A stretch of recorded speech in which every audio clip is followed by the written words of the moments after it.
This week's Bushel Up, we get to talk about Mother Nature again. I'd love to talk about something else, but she keeps providing us topics, and this week it's hail. We've had frost, we've had wind, now let's throw hail in the mix. For those of you guys that took some pretty severe hail, it's kind of fresh off that. It's been pretty widespread, although pretty isolated. It just seems like those clouds pop up and pound a certain area. We're here outside of Aurora looking at a field, and what we're seeing is pretty significant hail that fell for 20-30 minutes. We have plants that really got beat down, to where this plant, we'll be lucky to recover. It'll grow, but it's going to be a weed. We move into some of these other plants, we're probably going to see a little bit of yield reduction here, but we'll get this plant put on an ear. History would tell me that a plant like this, it's just got to unwrap itself. Still good potential. And then we move to a plant that really it's just leaf stripping, the growing points not beat down, and so this plant's going to be pretty much a full potential plant.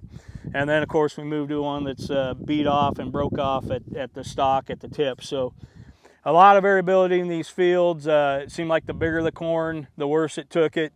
Small corn survived it a little better, but when you get into that V5, V6 corn like we're looking at here, we're just going to have to wait and see. So a couple of suggestions, we have opened that plant up. If it does look like you still have some decent potential, it kind of depends on your adjuster and where you're at. But looking at some decent potential, we could put a fungicide on now, prevent some of that stalk disease from coming later on. We've opened these plants up.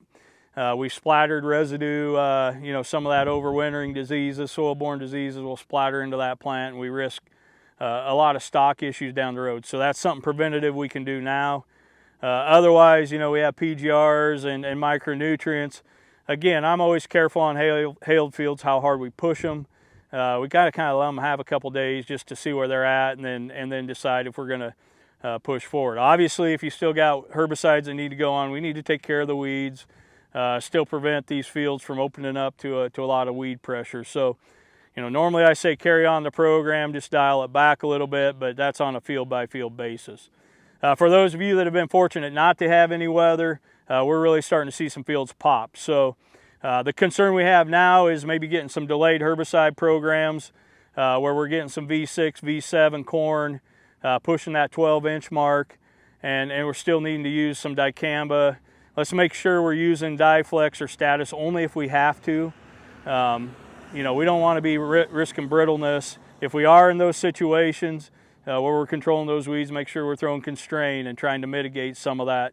We're still going to open ourselves up to wrapping and brittleness. We did some of that last week, but Constrain can help lessen that a little bit. It doesn't fix it, but it backs that off.